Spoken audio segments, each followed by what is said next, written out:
तेजस्विनावधीतमस्तु मा विद्विषावहै। ॐ शान्ति शान्ति शान्ति। शङ्करं शङ्कराचार्यं केशवं बादरायणं सूत्रभाष्य कृतौ वन्दे भगवन्तौ पुनः पुनः। ईश्वरो गुरुरात्मेति मूर्तिभेदविभागिने व्योमवद्व्याप्तदेहाय दक्षिणामूर्तये नमः। ॐ शान्ति शान्ति शान्ति।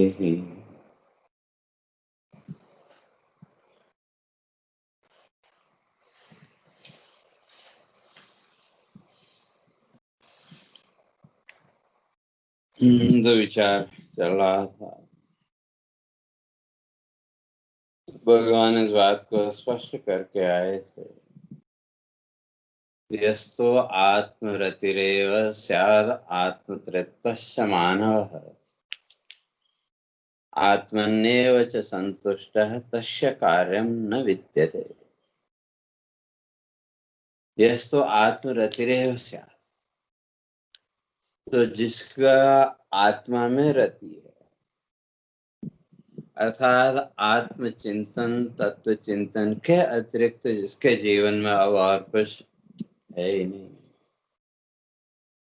तो ऐसा जो साधक है आत्मतृप्त मान, तो वो अपने उस आत्मसत्ता के भाव से, उस आनंद भाव से वो तृप्ति का अनुभव करता है, वो तृप्त हो जाता है।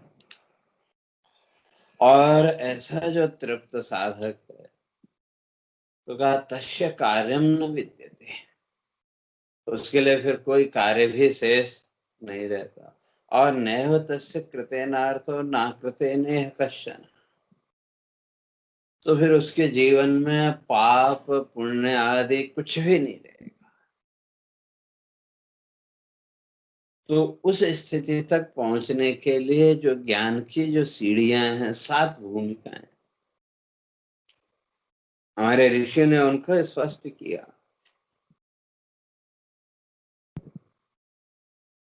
तो शुरू की जो 3 भूमिकाएं हैं, शुरू की जो 3 सीढ़ियां हैं, शुभेच्छा, सुविचारणा और तनुमानसा। तो शुभेच्छा की भी चर्चा करके आए थे, आत्म कल्याण की इच्छा, मोक्ष इच्छा, और उस मोक्ष इच्छा को लेकर के गुरु उपसृत्य वेदांत वाक्य विचार, गुरु की शरण में जाकर के जो वेदांत के जो वाक्य हैं, वेदांत वाक्यों का विचार, और उसका फल तनुमानसा, मन से शिथिलीकरण। तो मन के अंदर जो संसार वृत्तियां हैं, जो संसार भाव है, धीरे धीरे इसका कम होना। और ये जो शुरू की 3 अवस्थाएं हैं, इनको कहा ये जागृत अवस्था, अर्थात ये 3 साधनाएं जागृत अवस्था में ही संभव है। शुभेच्छा भी जागृत अवस्था में संभव है, सुविचारणा भी और तनुमानसा भी, क्योंकि जागृत काल में आप स्वतंत्र हैं और स्वप्न में परतंत्र है। लेकिन स्वप्न में आपका मन स्वतंत्र है, आप परतंत्र हो गए, और जागृत काल में आप स्वतंत्र आपका जो मन है वो परतंत्र, वो आपके कंट्रोल में है। तो इसलिए ये 3 साधनाएं जागृत अवस्था की। और जब जागृत अवस्था में साधना करते करते आप तीसरी सीढ़ी पर पहुंचे, तनु मानसा, तो जो तनु मानसा वहां मन के जो विकार हैं, संसार वृत्तियां जो हैं, वो धीरे धीरे कम हो करके इस संसार भाव से ऊपर उठना। तो जो साधक है वो इस संसार भाव से ऊपर उठ जाएगा। और जब वो संसार भाव से ऊपर उठा तो पहुंचा कहाँ? चौथी सीढ़ी में। और उसको कहा स्वप्नावस्था, स्वप्न की अवस्था जैसे। अर्थात वो जो साधक है, जो चौथी सीढ़ी में पहुंच गए, संसार का किसी प्रकार का राग द्वेष माया मोह है नहीं। क्यों? इन संसार वृत्तियों से उसने अपने को ऊपर उठा लिया। लेकिन है तो अभी इसी संसार में। लेकिन ये संसार के जितने भी दृश्य हैं, इन सभी दृश्यों के प्रति उसका स्वप्नवत पश्यति लोग। वह इस संसार को स्वप्नवत पश्यति, स्वप्न की तरह देखे। दृश्य तो दिखे, लेकिन उन दृश्यों के साथ अब कोई आसक्ति उसकी नहीं रही। और जब कोई आसक्ति नहीं, कोई संसार वृत्ति है ही नहीं, वो दृश्य आए और गए, तो अब वो दृश्य उसको सुखी और दुखी नहीं कर सकते। तो कहते हैं वो है सत्वापत्ति, सत्वस्य सत्व, जो परम सत्य है, उस परम सत्य के साथ जुड़ा, संसार भाव से ऊपर उठ गए। अभी उस परम टॉप तक नहीं पहुंचे, लेकिन उस आत्म सत्ता के साथ, उस परम सत्ता के साथ आपका जुड़ाव ये हो गया। तो ये चौथी अवस्था सत्वापत्ति ही। तो जब उस अवस्था में आप पहुंच गए, तो तब उस अवस्था में भगवान कहते हैं कि भाई फिर वहां जो है तो न तस्य कार्यम विद्यते, वहां फिर उसका कोई कार्य शेष नहीं रह जाएगा।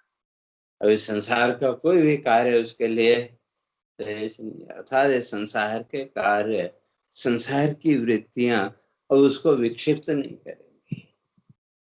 सत्वापत्ति, उस परम सत्ता के साथ अपने को उसने जोड़ लिया।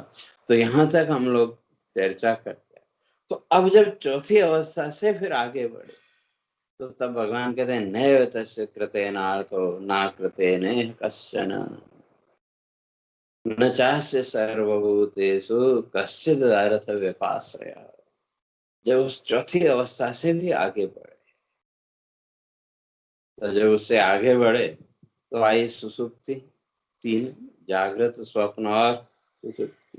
तो सुसुप्ति जैसी अवस्था, तो उस अवस्था में पहुंचते ही, तो ये जो अवस्थाएं हैं, या 5वीं, 6ठी और 7वीं जो सीढ़ी है, ये जो अवस्थाएं, ऋषि कहते हैं ये जीवन मुक्त है अवान्तर भेद। तो जीवन मुक्ति के अलग अलग भेद। अब जब वो साधक उस जीवन मुक्ति की अवस्था में पहुंच गया, अर्थात जो जीवन मुक्ति, तो आनंदमय परमात्मा जीवात्म लय, आनंदमय परमात्मा के साथ वो जो परम सत्ता है, अब उसको आनंदमय कहें, परमात्मा कहें, तो उसके साथ जीवात्म लय, ये जो भेद अभी तक हम मान के चल रहे हैं, इस भेद का लय कर, जीव भाव का उस आत्म भाव में लय कर,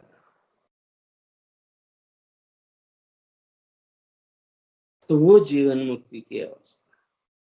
तो जैसे कहते हैं असंशक्ति, असंशक्ति, अब उसकी कोई आसक्ति संसार से रही ही नहीं, क्योंकि स्वप्न की अवस्था में तो थोड़ा सा है, दृश्य दिख रहे हैं, ठीक है, वो स्वप्नवत उन दृश्यों के साथ भाव हो गया, लेकिन फिर भी किसी पूर्व संस्कार के कारण संभव है कोई संकल्प उठ जाए। लेकिन जब आप जीवन मुक्ति की अवस्था में पहुंच गए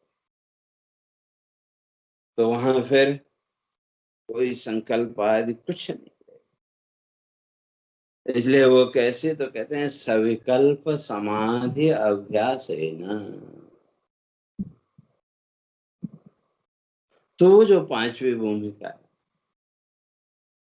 तो उसके लिए तो सविकल्प समाधि अभ्यास है, सविकल्प समाधि, उसका अभ्यास। और समाधि के दो भेद के, सविकल्प और निर्विकल्प। सविकल्प में त्रिपुटी है, ध्याता, ध्यान और ध्येय, ये तीनों। लेकिन वो अभ्यास करते करते जब उसमें एकाग्रता बढ़े, चित्त की दृढ़ता बढ़े, तो और वहां क्या आ गई, मनीषा मनशः निर्विकल्प अवस्था। सविकल्प समाधि का अभ्यास करते करते मन का निर्विकल्प अवस्था में पहुंच जाना। ईश्वरीय भाव, परमात्मा भाव का चिंतन करते करते मन का तदाकार हो जाना। और जब मन तदाकार हो गया तो कहते हैं असंशक्ति, इस संसार भाव से फिर उस साधक की कोई आसक्ति नहीं रहेगी। और ये क्या है, सुसुप्ति, ये सुसुप्ति का भाव, साउंड स्लीप। लेकिन ये जो साउंड स्लीप है, इसके दो भेद, सामान्य सुसुप्ति और गाढ़ सुसुप्ति।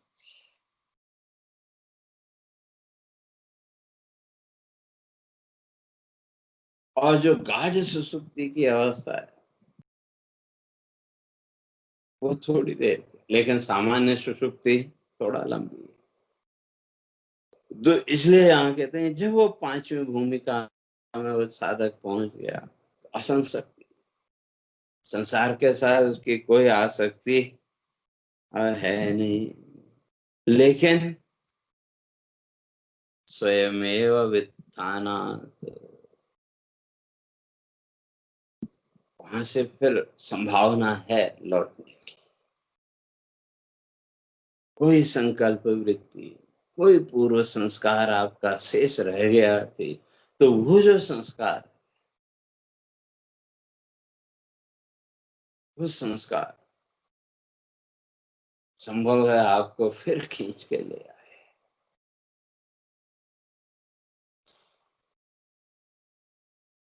तो इसलिए वो प्रारब्ध से, प्रारब्ध अगर कहीं शेष रह गया तो उस प्रारब्ध के कारण न चाहते हुए भी वो जो प्रारब्ध शेष है, कहते हैं वो फिर खींच के आपको संसार में ले आएगा। जैसे आप रात को सोए, अब संसार से कोई आसक्ति नहीं क्योंकि उसको पहले ही छोड़ दिया, और नींद आने लगी। कई बार होता है अचानक कोई आवाज हुई तो हम तुरंत उठ जाते हैं, या कोई आ गया, किसी ने आवाज दी, तो तब आदमी क्या बोलता है, अरे भाई अभी तो नींद लग रही थी, या अभी नींद आ ही रही थी कि तुमने जगा दिया, कहते हैं। तो वही स्थिति, संसार से कोई भाव नहीं, संसार से कोई लगाव नहीं, संसार का कोई संकल्प भी नहीं है, लेकिन फिर भी कोई विक्षेप आ गया, तो उस विक्षेप के कारण हम उस निद्रा से, उस सुसुप्ति से बाहर आ गए। तो इसलिए जो पांचवी भूमिका है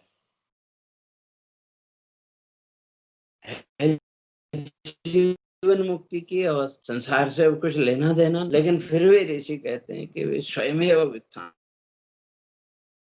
वहां तो स्वयं किसी संस्कार के कारण फिर उससे वित्थान संभव, लेकिन वो जो है वो असंसक्ति, संसार से आसक्ति नहीं है, आसक्ति से लगभग मुक्त हो, तो ये सामान्य सुसुप्ति की अवस्था। और उसके बाद फिर गाढ़ डीप साउंड स्लीप, एक नॉर्मल साउंड स्लीप और दूसरी डीप साउंड स्लीप। और वो जो डीप साउंड स्लीप है, पदार्थाभाव ही नहीं, संसार के पदार्थों का अभाव।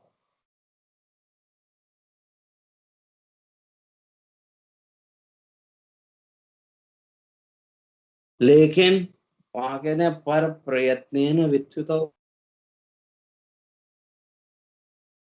भवति, अपना कोई प्रयत्न नहीं है, लेकिन पर वहां से व्युत्थान हो सकता है, जीवन मुक्ति की उस दूसरी अवस्था में पहुंचे। अब संसार भाव से कुछ लेना देना नहीं, कोई संसार भाव नहीं, कोई संकल्प, कोई वृत्ति नहीं, लेकिन फिर भी पर प्रयत्न, दूसरे के प्रयत्न से यह ईश्वर संकल्प व्युत्थान होती, फिर से आना पड़ सकता है।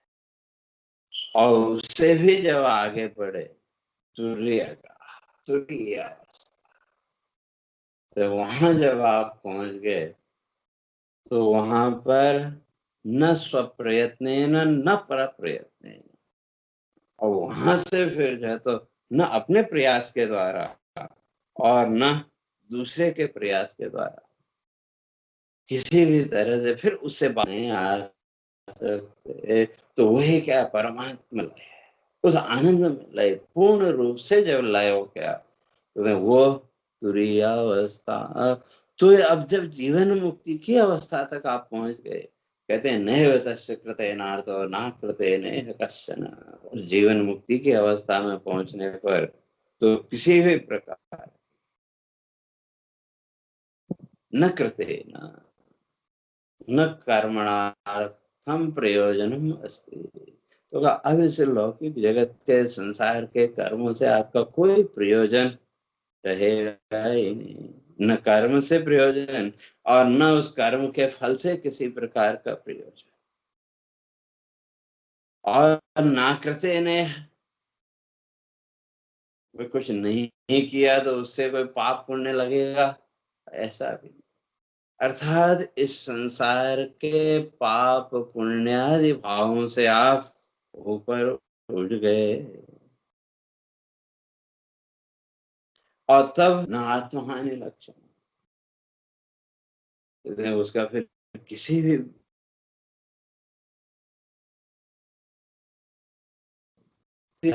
किसी प्रकार के कर्म का क्या नहीं, वो जो मुक्त महापुरुष है,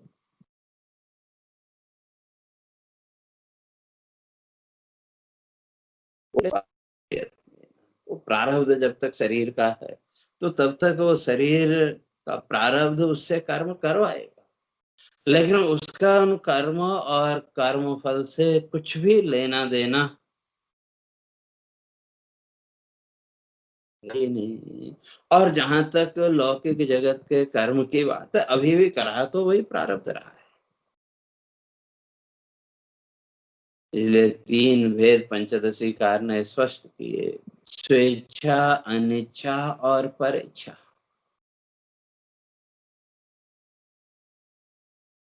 तो इन तीनों प्रारब्धों में से जो प्रारब्ध सामने आएगा वो अपना फल देने के लिए आपको किसी न किसी कर्म के साथ तो जोड़ेगा, आज भी वही है। लेकिन उस कर्म के साथ जो अज्ञानी है वो अपने नए नए संकल्प करता रहा, ऐसा करते तो अच्छा था, ऐसा होता तो अच्छा था, तरह तरह। लेकिन जो उस भूमिका में पहुंच गया, जो जीवन मुक्ति की अवस्था में पहुंच गया, तो उसका फिर कोई संकल्प रहेगा ही नहीं, सामने आया कर दिया, नहीं आया तो भी कोई मतलब तो इस तरह से करते करते ये फिर क्रम चल पड़े। तो जब आप पांचवी भूमिका में जैसे ही पहुंचे तो कहा क्रमात् पतति, फिर वो आगे की दो भूमिकाएं तो क्रमशः अपने आप वो आ जाएंगे, और अंत में तुरीय अवस्था। उस तुरीय अवस्था में जब आप पहुंचे तो वही जीवन मुक्ति की वो अवस्था। तो इस तरह से साधना करते करते जब साधक इन सीढ़ियों को पार करता चला जाता है तो भगवान कहते हैं फिर वो इस संसार के कर्म बंधन से मुक्त होता चला जाएगा। लेकिन उस स्थिति तक पहुंचने के लिए तो कर्म तो करना पड़ेगा। तो कर्म कैसे, तो कहा यज्ञार्थात, तो वही यज्ञ कर्म। तो इसलिए भगवान आगे फिर उसी कर्म की महानता को बता रहे हैं कि तस्मात् असक्तः सततम कार्यम कर्म समाचर। इसलिए असक्तः सततम, सततम निरंतर, असक्तः संग वर्जित, संग दोष से मुक्त होकर के, आसक्ति से मुक्त हो, या यूं कहें कि तरह तरह के जो संकल्प करने की प्रवृत्ति हमने जीवन में बना रखी है, इन संकल्पों से मुक्त होकर के कार्यम कर्म समाचर। भगवान कहते हैं जो तुम्हारा कर्तव्य कर्म है, जो नित्य कर्म है, उस नित्य कर्म को करते चलो। और ये जो अनासक्ति का भाव है, ये जो डिटैचमेंट है, तो ये क्या करेगा, धीरे धीरे हमारे चित्त को सुख करेगा। इसलिए असक्तम सतता, निरंतर, एक दिन की बात नहीं, निरंतर असक्तम, आसक्ति से रहित होकर सततम कर्म समाचर है, निरंतर ये जो कर्म, इन कर्मों का आचरण जीवन में।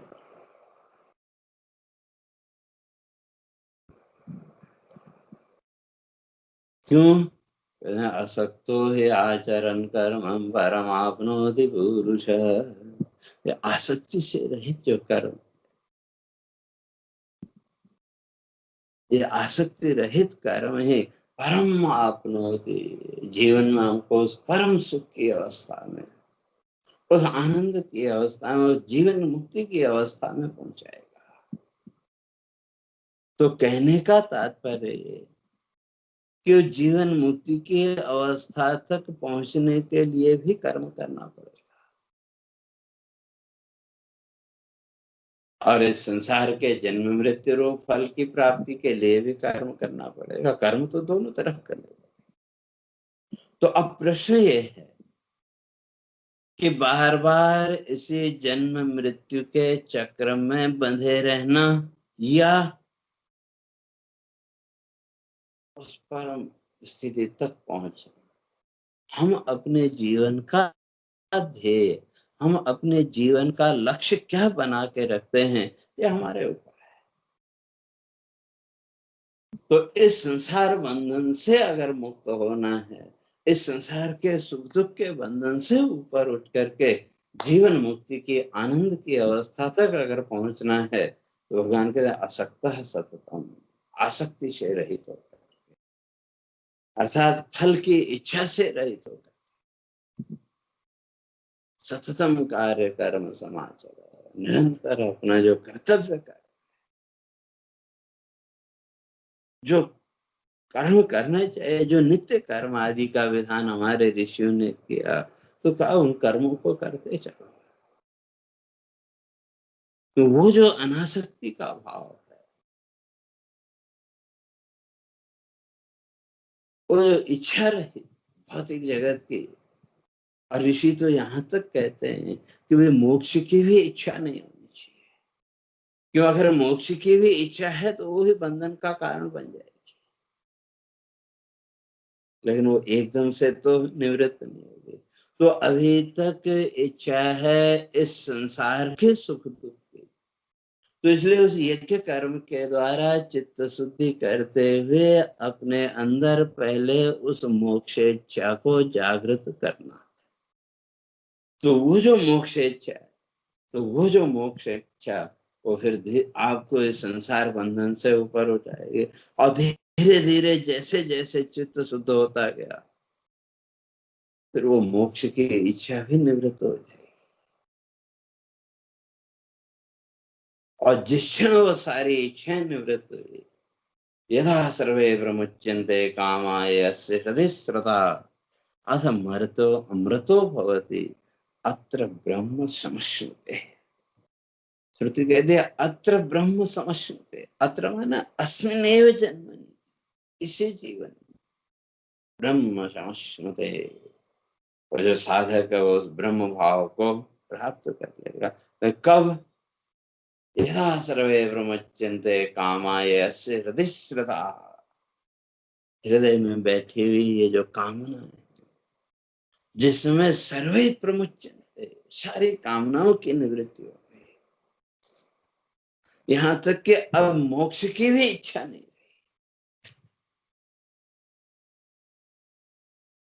और जब वो आत्म तृप्ति जीवन में आएगी, तो वो आत्म तृप्ति धीरे धीरे हमारे जीवन में जो मोक्ष इच्छा है, उस मोक्ष इच्छा को भी निवृत्त करेगी।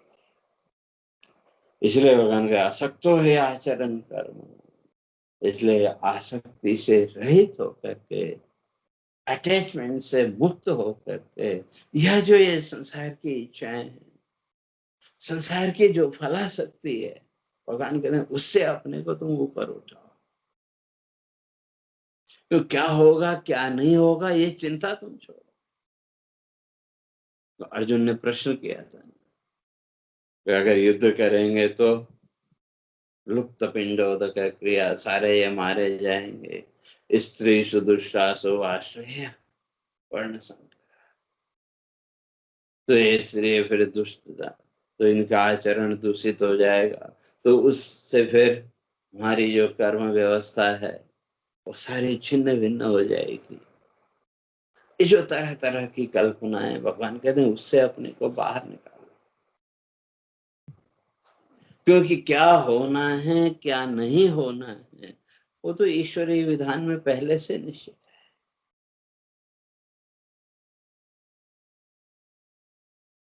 और जो होना है उसको टाल नहीं सकते। यदा भावी न तद भावी, भावी चेत न तदन्यथा, इति चिंता विषग्नोऽयं बोधो भ्रम निवर्तते। पंचदशी कार्य स्पष्ट करते हैं यदा भावी न तद भावी,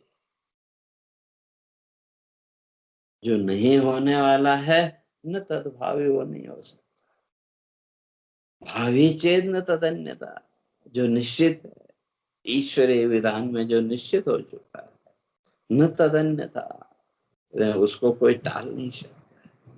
तो फिर व्यर्थ की चिंताओं का बोझ अपने सिर पर क्यों लेना। इसलिए संसार की सारी चिंताओं से मुक्त होकर के, इन चिंताओं के बोझे से मुक्त होकर के, भगवान कहते हैं असक्तो है आचरण कर्म, आसक्ति से रहित होकर के तुम अपना कर्तव्य कर्म करो। और ये आसक्ति से रहित जो कर्तव्य कर्म है, ये जो यज्ञ कर्म है, परम आपनोति पुरुष, जो साधक है उसको परम आपनोति, परमम आत्मान, उस आत्म भाव तक, उस तत्व भाव तक वो पहुंचा देगा। तो कैसे? तो उसी को फिर उदाहरण के द्वारा आगे स्पष्ट करते हैं। कर्मणैव हि संसिद्धिं मास्थिता जनकादय, लोक संग्रहमेवापि संपश्यन् कर्तुमर्हसि। जितने भी सिद्ध महापुरुष हुए, जितने भी तत्ववेत्ता महापुरुष हुए, कर्मणैव हि संसिद्धिं, वो सिद्धि की अवस्था, उस अवस्था तक वो कर्म के द्वारा ही पहुंचे, कर्म त्याग के द्वारा नहीं पहुंचे। इसलिए कर्म त्याग की अपेक्षा पहले भगवान स्पष्ट करके आए वे कर्म करना श्रेष्ठ है। और वो कर्म कैसे हो? तो कहा यज्ञ भाव से, यज्ञ आचरता कर्म, कर्म समग्रम प्रविलीयते। तो यज्ञ भाव से किया गया जो कर्म, कहते हैं समग्रम प्रविलीयते, हमारे जीवन के सारे दोषों का वो क्या कर देगा, निवारण। इसलिए जनक आदि जितने भी ऋषि हुए, और सब भी उस स्थिति तक, उस जीवन मुक्ति की अवस्था तक कर्मणैव हि संसिद्धिम, कर्म के द्वारा ही उस सिद्धि को प्राप्त। और आगे भगवान कहते हैं कि भाई तुम नहीं करना चाहते कोई बात नहीं, तुम ज्ञान की उस अवस्था में पहुंच गए कोई बात नहीं, लेकिन फिर भी लोक संग्रह में वापी, लोक संग्रह के लिए। तो क्यों, तो आगे भगवान स्पष्ट करें, यद यदाचरति श्रेष्ठ तत्तदेवानुवर्तते जनः, यद यदाचरति श्रेष्ठ, कहते हैं जो श्रेष्ठ पुरुष जैसा आचरण करेंगे संसार भी उसी के पीछे चले। इसलिए लोक संग्रह में इस लोक को शिक्षा देने, वो शिक्षा देने के लिए भी कर्म करना पड़ेगा। क्योंकि आपसे शिक्षा लेकर के आपके कर्मों को देख करके जो जगत है, कहते हैं वो भी उसी के अनुसार जीवन में आगे बढ़ेगा। तो इसलिए लोक संग्रह, लोक संग्रह, स्वयं मुक्तः परान अपि तारयन्ति, जो तत्ववेत्ता महापुरुष वो तो स्वयं मुक्त हो गए, लेकिन परान अपि तारयन्ति, वो दूसरों को भी मार्ग बताते हैं। लेकिन वो कहाँ से आएगा, तो कहते हैं वही कर्म के द्वारा ही आएगा। इसलिए लोक संग्रह में वापी, लोक संग्रह की इच्छा से भी कर्म तो तुमको करना चाहिए, भले ही तुम्हारी इच्छा नहीं है, तुम उस कर्म और कर्म के फल के बंधन से ऊपर उठ गए हो, लेकिन अभी उस जीवन मुक्ति की अवस्था तक नहीं पहुंचे। तो जीवन मुक्ति की अवस्था तक अगर पहुंच जाओगे तो फिर तो कुछ बचेगा ही नहीं, लेकिन उससे पहले तक तो ये कर्म करना पड़ेगा। और किसके लिए, तो कहा लोक संग्रह में, लोक संग्रह की दृष्टि से। तो कैसे उसको करना है लोक संग्रह की दृष्टि से, तो इसकी चर्चा क्रमशः आगे करेंगे। हरे ओम पूर्णमदः पूर्णमिदं पूर्णात् पूर्णमुदच्यते पूर्णस्य पूर्णमादाय पूर्णमेवावशिष्यते। ओम शांति शांति शांति। शंकरं शंकराचार्यं